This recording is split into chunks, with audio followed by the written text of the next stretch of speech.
Welcome to Creepypasta Theater, a show where we explore the strange world of creepypasta.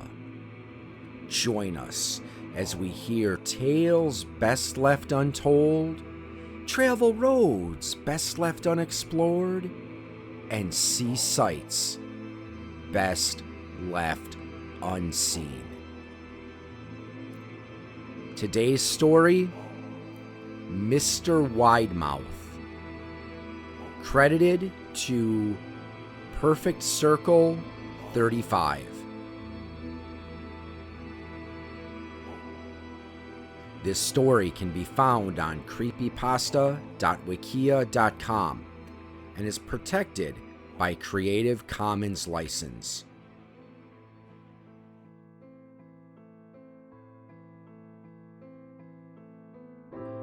During my childhood, my family was like a drop of water in a vast river, never remaining in one location for long. We settled in Rhode Island when I was 8, and there we remained until I went to college in Colorado Springs. Most of my memories are rooted in Rhode Island, but there are fragments in the attic of my brain which belonged to the various homes we had lived in when I was much younger. Most of these memories are unclear and pointless. Chasing after another boy in the backyard of a house in North Carolina, trying to build a raft to float on the creek behind the apartment we rented in Pennsylvania, and so on. But there is one set of memories which remains clear as glass, as though they were just made yesterday. I often wonder whether these memories are simply lucid dreams produced by the long sickness I experienced that spring, but in my heart, I know they are real. We were living in a house just outside the bustling metropolis of New Vineyard, Maine. Population, 643. It was a large structure, especially for a family of 3. There were a number of rooms that I didn't see in the 5 months we resided there. In some ways, it was a waste of space. But it was the only house on the market at the time, at least within an hour's commute to my father's place of work. The day after my 5th birthday, attended by my parents alone, I came down with a fever. The doctor said I had mononucleosis, which meant no rough play and more fever for at least another 3 weeks. It was horrible timing to be bedridden. We were in the process of packing our things to move to Pennsylvania, and most of my things were already packed away in boxes, leaving my room barren. My mother brought me ginger ale and books several times a day, and these served the function of being my primary form of entertainment for the next few weeks. Boredom always loomed just around the corner, waiting to rear its ugly head and compound my misery. I don't exactly recall how I met Mr. Widemouth. I think it was about a week after I was diagnosed with mono. My first memory of the small creature was asking him if he had a name. He told me to call him Mr. Widemouth because his mouth was large. In fact, everything about him was large in comparison to his body. His head, his eyes, his crooked ears. But his mouth was by far the largest. "You look like a Furby," I said as he flipped through one of my books. Mr. Widemouth stopped and gave me a puzzled look. "Furby? What's a Furby?" he asked. I shrugged. "You know, the toy the little robot with big ears. You can pet them and feed them, almost like a real pet. Oh! Mr. Widemouth resumed his activity. You don't need one of those. They aren't the same as having a real friend. I remember Mr. Widemouth disappearing every time my mother stopped by to check on me. I lay under your bed, He later explained. I don't want your parents to see me because I'm afraid they won't let us play anymore. We didn't do much during those first few days. Mr. Widemouth just looked at my books, fascinated by the stories and pictures they contained. The third or fourth morning after I met him, he greeted me with a large smile on his face. I have a new game we can play, he said. We have to wait until after your mother comes to check on you because she can't see us play it. It's a secret game. After my mother delivered more books and soda at the usual time, Mr. Widemouth slipped out from under the bed and tugged on my hand. We have to go to the room at the end of the hallway, he said. I objected at first, as my parents had forbidden me to leave my bed without their permission, but Mr. Widemouth persisted until I gave in. The room in question had no furniture or wallpaper. Its only distinguishing feature was a window opposite the doorway. Mr. Widemouth darted across the room and gave the window a firm push, flinging it open. He then beckoned me to look out at the ground below. We were on the second floor of the house, but it was on a hill, and from this angle, the drop was further than 2 stories due to the incline. I like to play pretend up here, Mr. Widemouth explained. I pretend that there is a big, soft trampoline below this window, and I jump. If you pretend hard enough, you bounce back up like a feather. I want you to try. I was a 5-year-old with a fever, so the only hint of skepticism darted through my thoughts as I looked down and considered the possibility. It's a long drop, I said. But that's all part of the fun.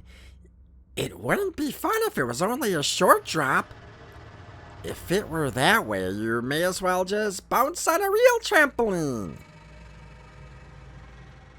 I toyed with the idea, picturing myself falling through thin air only to bounce back to the window on something unseen by human eyes.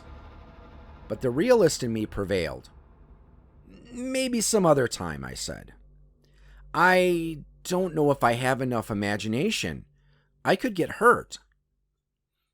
Mr. Widemouth's face contorted into a snarl, but only for a moment. Anger gave way to disappointment. If you say so, he said. He spent the rest of the day under my bed, quiet as a mouse. The following morning, Mr. Widemouth arrived holding a small box. I want to teach you how to juggle, he said. Here are some things you can use to practice before I start giving you lessons. I looked in the box. It was full of knives. My parents would kill me, I shouted, horrified that Mr. Widemouth had brought knives into my room, objects that my parents would never allow me to touch. I'll be spanked and grounded for a year. Mr. Widemouth frowned. It's fun to juggle with these. I want you to try it. I pushed the box away. I can't. I'll get in trouble. Knives aren't safe to just throw in the air. Mr. Widemouth's frown deepened into a scowl. He took the box of knives and slid under my bed, remaining there the rest of the day. I began to wonder how often he was under me. I started having trouble sleeping after that. Mr. Widemouth often woke me up at night, saying he put a real trampoline under the window, a big one that I couldn't see in the dark. I always declined and tried to go back to sleep, but Mr. Widemouth persisted. Sometimes he stayed by my side until early in the morning, encouraging me to jump. He wasn't so fun to play with anymore. My mother came to me one morning and told me I had her permission to walk around outside.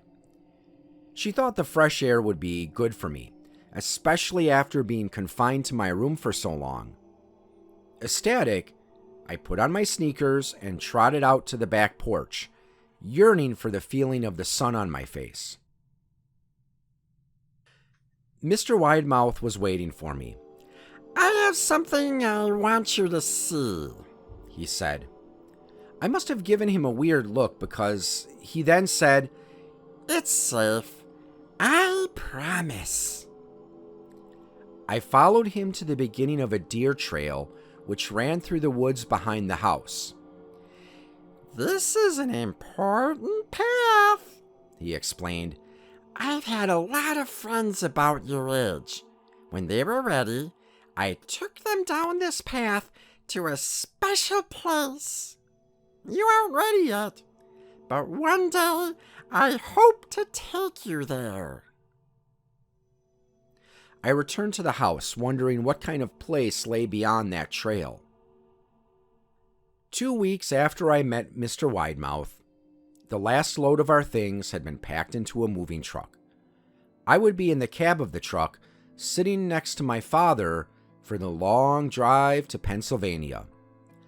I considered telling Mr. Widemouth that I would be leaving, but even at 5 years old, I was beginning to suspect that perhaps the creature's intentions were not to my benefit, despite what he said otherwise. For this reason, I decided to keep my departure a secret. My father and I were in the truck at 4 a.m. He was hoping to make it to Pennsylvania by lunchtime tomorrow with the help of an endless supply of coffee and a 6-pack of energy drinks. He seemed more like a man who was about to run a marathon rather than one who was about to spend 2 days sitting still. "Early enough for you?" my father asked with a hint of sympathy. I nodded and placed my head against the window, hoping for some sleep before the sun came up. I felt my father's hand on my shoulder.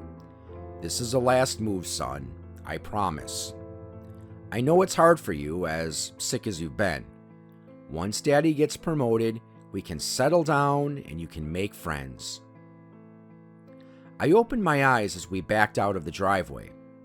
I saw Mr. Widemouth's silhouette in my bedroom window. He stood motionless until the truck was about to turn onto the main road. He gave a pitiful little wave goodbye, steak knife in hand. I didn't wave back. Years later, I returned to New Vineyard. The piece of land our house stood upon was empty except for the foundation, as the house burned down a few years after my family left. Out of curiosity, I followed the deer trail that Mr. Widemouth had shown me. Part of me expected him to jump out from behind of a tree and scare the living bejeebus out of me. But I felt that Mr. Widemouth was gone, somehow tied to a house that no longer existed. The trail ended at the New Vineyard Memorial Cemetery. I noticed that many of the tombstones belonged to children.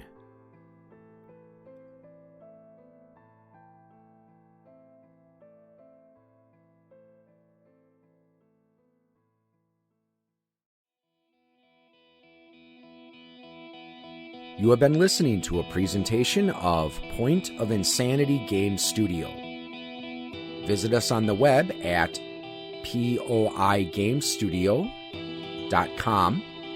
Follow us on Twitter at poigamestudio.